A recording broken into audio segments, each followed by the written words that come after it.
I do you have a question for me? I thought of a question for you.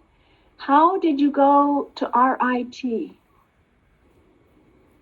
Why did you decide to go there? Yes, it was in the summer.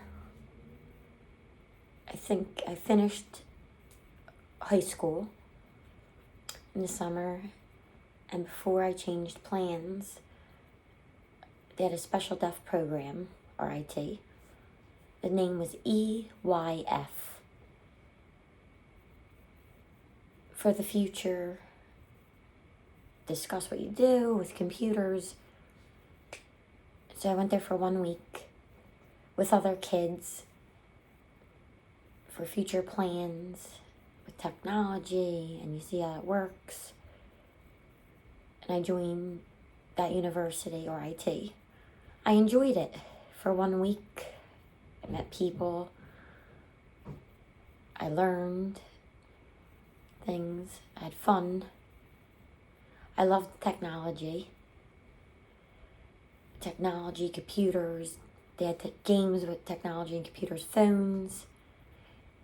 It was a good career in IT, maybe, I thought, at the time. Oh, okay. It was boring, and I changed from technology. Yeah, but that... Should I continue? You made a change.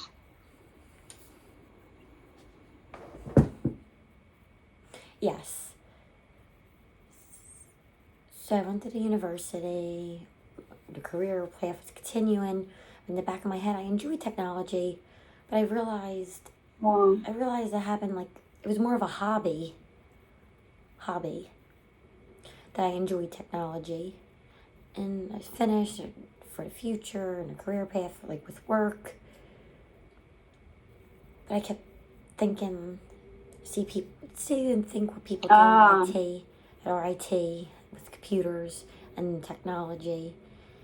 And I started to think maybe this doesn't go well with me. And I didn't want to continue. I wanted to do acting, and that's in the back of my head. And I kept thinking. And then I changed work and my career. I left, and then I moved to LA, California. I enjoyed it. It was the right choice for me. Or whatever. So you went from RIT to LA, no, to Gallaudet. Did you go to LA before Gallaudet?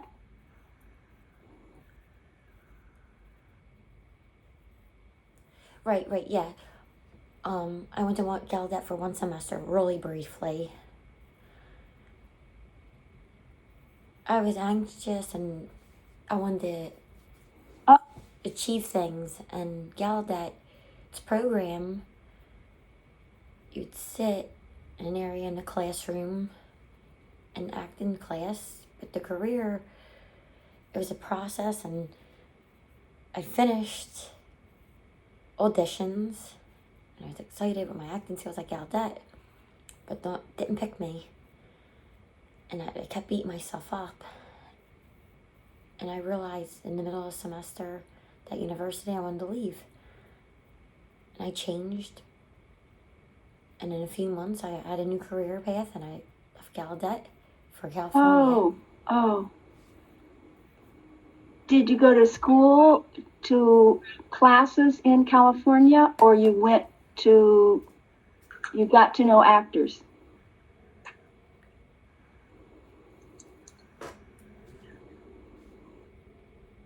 First deaf person, the first place I went was Deaf West Acting. Deaf West Acting. Like drama. They see me, I joined in, I met people, I made connections, deaf people. I was careful. I grew in that summer with the deaf community there.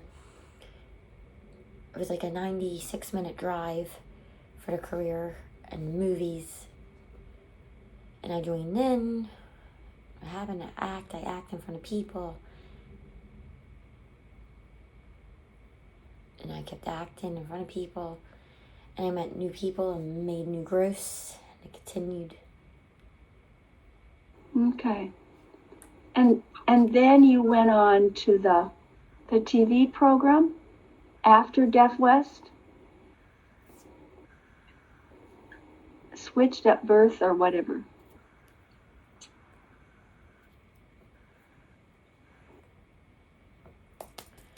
Switched at birth. It was an ABC Family series. It started good at drama, acting. I trained, I learned, I went to classes. I met deaf people, great actors. Finally,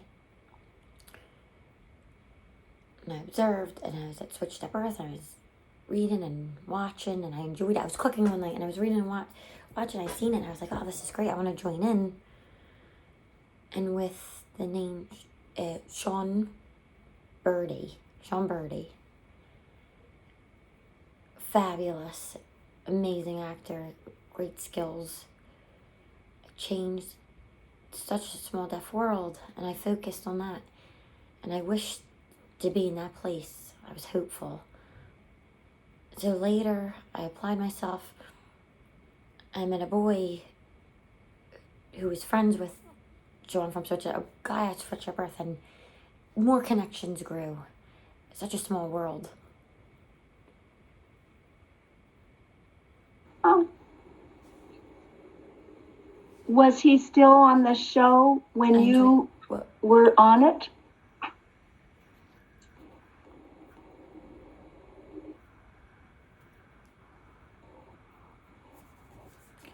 I joined in Switched at Birth after he was a big star. His picture, his drama, his acting. I joined Switched at Birth as an extra. Part of the cast as an extra in the background. I was later that I met and came in contact and seen and applied my drama skills with. I seen Marley Moulton, amazing actress. Yeah. I always would see her all my life growing up, her picture, and I seen her and I was like, wow, this is cool. And after I was acting as an extra and Switched at Birth, one new picture audition, I seen me. I tried and they picked me and I was like, wow, my first work. And I went and I met Marley Moulton. And I was nervous, sweating. I was like, she's a fabulous actress. I don't know, I'm new. She was like nice and made me feel real welcome. Like a family, like part of the family. And I was acting.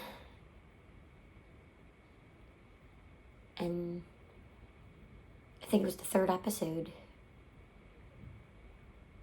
They wrote the script and I acted it out. And I see my picture and I decided to improve my skills with my story and expand and continue applying myself. And then I changed star and came in more contact and was less nervous, more of my hobby. It's good, it was fun. The director would change in the middle. The light, he would have to switch the light around. He would move it on a lot, a few times. 3 or 4 hours. But us, the kids, would be chatting on Switched at Birth, playing football in between scenes. We enjoyed it. We enjoyed what we do. I have to admit that I don't watch much TV, but Doug and Holly said, you need to watch this show. So I did watch a couple episodes. But that's a long time ago. How many years ago was that?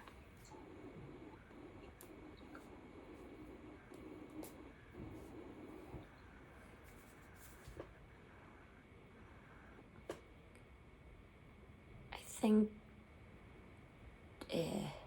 Oh, oh, 13 or 15 was when it first started film. So 2016, okay. we were finished the last scene. 5 seasons, and finished. Wanted to continue more. But exciting That's for still impressive you. to continue 5 seasons. I hope to be. I think season 1 and 2 was finished. They thought they would be finished, but they continued and continued 5 seasons. It's like, wow, what an accomplishment. That's good. TV specials have deaf actors, and they have acting for certain parts, 1, 2 seasons maybe, and then finished. But Switched at Birth, the stars, they continued and got other jobs as well, other acting places, and changed how the town views. When Switched at Birth closed, I was hopeful and continued. I have shown some actors Walking Dead. You know Walking Dead? I've heard of it. I haven't watched it.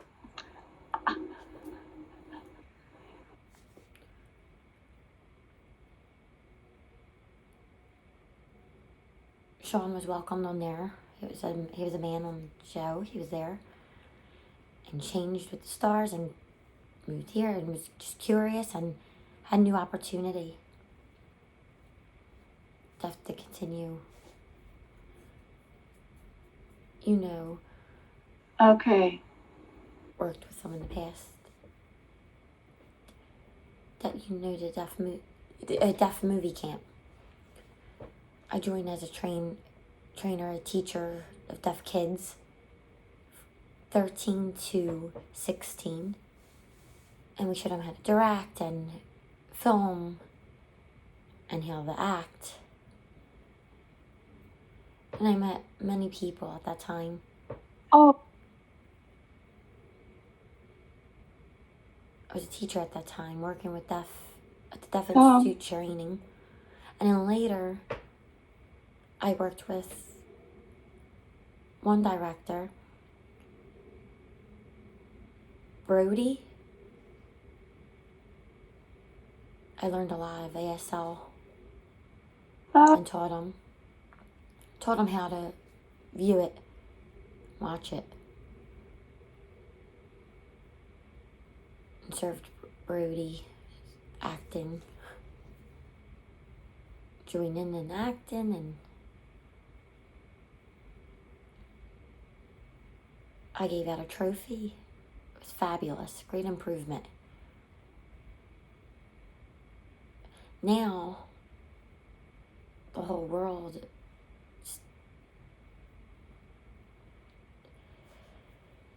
Lauren, last name, Lauren Lauren, I can't remember the last name. I'm gonna look at my phone and look it up. It's driving me crazy. I need to see her last name. it's lucky to have phones. Yeah, it's lucky. So Lauren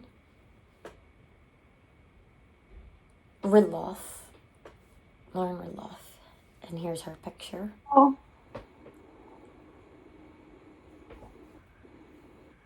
mm,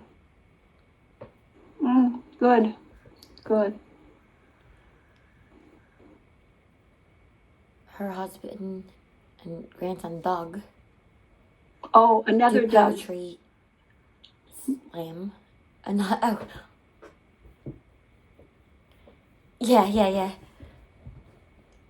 They do poetry slam, and they established ASL Slam. Oh, ASL Slam. It's all over. A lot of people meeting around the world and coming together with it. The husband and wife, amazing. wow. How interesting. And ASL slam poetry. That's, mm, mm. So with poetry, we rhyme sounds. How is it? I try to think how that works. Right, you use rhythm. Rhythm. Oh, okay. Okay. Um,